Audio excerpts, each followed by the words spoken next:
Hasira, hasira sana. Hasira imenifanya mpaka nimempoteza rafiki yangu, rafiki thabiti.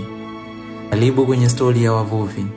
Basi, nilikuwa na rafiki yangu Chidi, rafiki yangu thabiti sana, tuloendana na kushibana, yani swaiba. Japo tulikuwa maswaiba wa kushibana, kuna muda tulipishana, ilipelekea kugombana. Ilikuwa tunabishana tu na kuelekezana. Nilipatwa na hasira, nilijikuta namsukumia Chidi ndani ya maji kwa sababu ya hasira tu. Lakini nilishangaa, ukimya umetawala, Chidi haibuki. Nilianza kumuita, Chidi, Chidi, huku na kule. Nilikuwa najaribu kutumia mbinu tofauti kutokana nilikuwa tayari nimechanganikiwa. Nilikuwa sielewi nifanye kipi. Niliita, masaa yalipita bila majibu yoyote. Niliangaza kulia na kushoto, lakini wapi, mpaka jioni iliingia, sijampata rafiki yangu Chidi. Aisee, nilichanganikiwa sana. Mpaka ilifikia muda nikaamua kurudi nyumbani pasi na kumuona rafiki yangu Chidi. Huko tayari akili yangu ikiwa imechanganikiwa sana. Tawaeleza nini familia yake, mke wake, ndugu zake, mama yake? Na watu wanajua kabisa ni rafiki yangu ambaye tulikuwa tunafanya wote shughuli moja, na alipo nipo. Sasa sijui nitafanya nini. Alhamdulillah, nilifika nchi kavu. Nilikituza chombo changu na baadaye nilitazama pengine ningemuona hata rafiki yangu Chidi akiniita, lakini wapi. Kabla sijafika nyumbani, nilipata sehemu nikajipumzisha nikiwa mwenye mawazo. Ghafla nilisikia mtu akinigusa, na baadaye nilipoamka nilishangaa kumuona ndugu yake Chidi. Alianza kuniuliza, "Vipi, mwenzako yuko wapi?" Nilikuwa sina jawabu lilionyoka. Nilibaki tu nikipinda nikisema, "Oh, hujamuona? Oh, hajafika nyumbani." Mara, "Oh, kipindi tunaenda yeye aligaili akasema leo watu ingia baharini." Yani nilikuwa sieleweki hata kidogo. Yani nilichanganyikiwa. Hatimaye nilimwambia tu, "Ndugu yangu, tutaonana baadaye." Kaka yake Chidi alibaki na kujiuliza, mtu namuuliza swali lakini anajibu havieleweki. Basi baadaye nilijaribu tena kurudi baharini, pengine ningemuona rafiki yangu Chidi hata mwili wake, lakini wapi, ilikuwa ni kimya. Nilijaribu kupapasa macho kulia na kushoto, lakini wapi, niliishiwa nguvu kabisa. Nilipiga mayowe kuita Chidi, Chidi, lakini ukimya ndio ulikuwa umetawala katika eneo hili.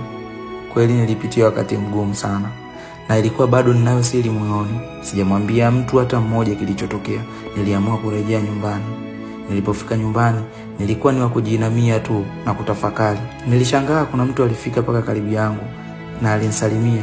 Alikuwa ni mshikaji ambaye nilikuwa namfahamu sana. Baadaye alianza kumuulizia Chidi. Akasema, "Wewe Chidi namtafuta sana. Chidi rafiki yako namdai. Sasa basi ukimwona utamwambia namtafuta." Nilibaki nikijiulizia kila mtu Chidi, Chidi. Baadaye niliamua kuingia ndani na kujipumzisha. Hizi wa mawazo ulinichukua, na baadaye nilianza kusikia sauti kiniambia, "Kweli ndugu yangu, umeamua kweli kuniua. Kitu kidogo tu umesababisha mpaka umeniua. Vipi familia yangu? Ushaenda kuambia. Kuomba kawaambie familia yangu. Usiweke siri ndugu yangu, nakuomba sana." Ilikuwa ni sauti ambayo iliendelea kunisisitiza nisifanye siri na niwaambie familia yake. Na mimi nilikuwa muoga wa kwenda kuambia familia yake, maana niliogopa kwenda kufungwa. Hafla nilistuka kutoka usingizini. Nilibaki nikijiuliza, hii ni ndoto au ni kweli? Lakini nilijipa matumaini na kusema, Chidi hajafa, yule ni mvuvi anajua kuogelea. Nashindwa kufanya maamuzi ya kwenda kuambia familia yake. Ili uwe wa kwanza kupata mwendelezo, please ni follow. Na shukrani kwa kutazama video yangu. Na wakati unaweza ukasema Mungu amekuacha, shida, matatizo, balaa zinapokuwa zimekuandama. Karibu kwenye mwendelezo wa Wavuvi episodi ya 3. Taarifa zilianza kuzagaa na baadhi ya watu walitumia nguvu ili wajue ukweli. Walikuwa kinipiga na kuniuliza Chidi yuko wapi. Nilipowaambia sijui, walikuwa waamini. Nilipokuwa nikipata nafasi ya kukimbia na kimbia. Yani nilipitia wakati mgumu. Nikiwa nyumbani, nilianza kukumbuka mambo ambayo yafanya mimi na Chidi. Na kuna wakati mambo mengine ambao tulikuwa tunafanya mimi na Chidi, kuna muda alikuwa ananikera. Siku moja ilikuwa ni siku ambayo tunarudi nyumbani, mimi na Chidi tumetoka kwenye mihangaiko yetu. Chidi alikuwa amebeba kifungashio, na hapo tulikuwa tunarudi nyumbani kwangu. Sasa Chidi alikuwa anapendwa sana na mke wangu. Yani mke wangu alikuwa akimuona Chidi anafurahi kweli kweli. Shemeji. Kitu ambacho kwa namna moja au nyingine kilikuwa kinaumiza moyo wangu.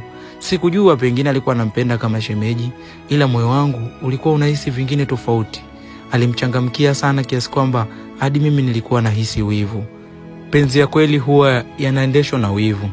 Kuna muda nilikuwa namnunia, siku nyingine nakumbuka tulikuwa tukicheza karata. Hiki ndo kisa ambacho kiliniumiza sana, kilichofanya hadi nikapandikiza chuki kwa Chidi. Tulikuwa tunacheza karata nyumbani kwangu, Chidi akiwa amekuja kunitembelea.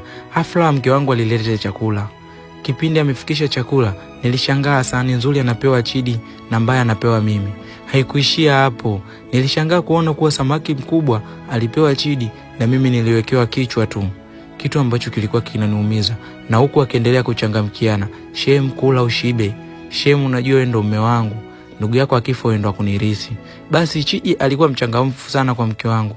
Mawazo alikuwa amenipeleka mbali sana nikifikiria mambo niloyafanya na Chidi. Mke wangu aliponishika tu, nilijikuta na stuka, na baadaye nikamwambia, "Haki ya Mungu mke wangu, Mungu wangu ananiona. Mimi Chidi sijamuua, ila tu tulikuwa kwenye kubishana nikajikuta na msukuma kaangukia ndani ya maji." Akaniuliza, "Kwa hiyo Chidi kumbe ameangukia ndani ya maji na usemi?" Nikasema, "Hamna bana, nimekosea." Akasema, "Wewe kuna kitu unanificha." Nilijikuta nishalopoka, na baadaye nikaamua kumwambia tu ukweli, "Ndio mke wangu." Akasema, "Hivi ni kweli umemuua rafiki yako? Sasa kama umeweza kumuua rafiki yako, vipi kuhusu mimi ambao tunalala kitanda kimoja? Si unaweza ukaniua?" Akaondoka akaelekea ndani. Sikujua amechukua maamuzi gani. Nilibaki na kushangaa, nikasema, "Kwa nini nimemwambia?" Kipindi nimekaa na mawazo nikiona kama dunia imenitenga, nilishangaa mke wangu akitoka na mabegi. Anaonekana ni mtu ambaye ameamua kabisa na amedhamiria kuondoka. Nilianza kumbembeza kumwambia, "Mke wangu, sasa unaenda wapi?" Na niliogopa kumruhusu kwa sababu tayari ana siri. Tulikuwa tukijibizana, akaanza kuniambia unipige kelele, nijikuta na msukuma. Alibamiza kichwa kwenye mlango na alibamiza sehemu mbaya. Nilianza kumuita, "Mke wangu, Salma, Salma, Salma," lakini ilikuwa kimya na kuitika. Nilianza kupata uoga. Anza kumwambia, "Salma mama, nilikuwa sijafanya kwa ubaya. Nilikuwa nakuzuia tu siwaambie watu kwamba nimemuua Chidi. Mama yangu, naomba uamke Salma." Lakini ilikuwa kimya. Nilianza kumvuta taratibu kumuingiza ndani, watu wasije wakamkuta pale. Nimemfikisha tu ndani, afa nilishangaa mlango unagongwa. Kitu ambacho sikutarajia kwa wakati huo. Nilipofungua, ulikuwa ni ujio wa mke wa Chidi, na baadaye aliniuliza, "Nimemkuta mke wako?" Nilimwambia mke wangu kashaondoka hapa, na akasema anakuja huko kwenu. Akasema basi sawa, naondoka. Na ilikuwa ni maajabu sana.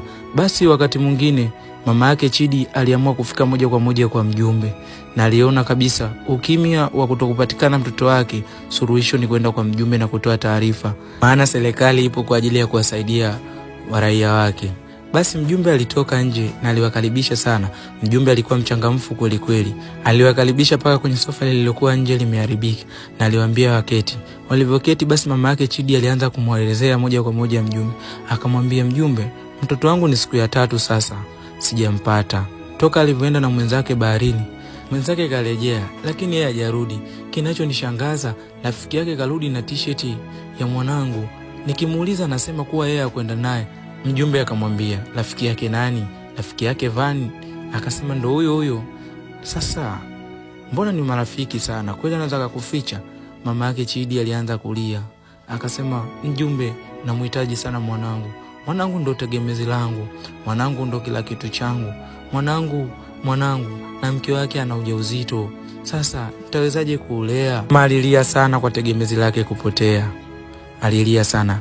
Mjumbe alimpa moyo na kumwambia kuwa, "Tulia mama, umeshalifikisha serikalini. Kesho utatuma vijana waenda kamtafute baharini, lakini pia tutalifikisha polisi ili Vani achukuliwe maelezo. Pengine yeye kuna kitu anakijua." Usikose kufuatilia mwendelezo. Hizi ni follow ili uwe wa kwanza kupata mwendelezo.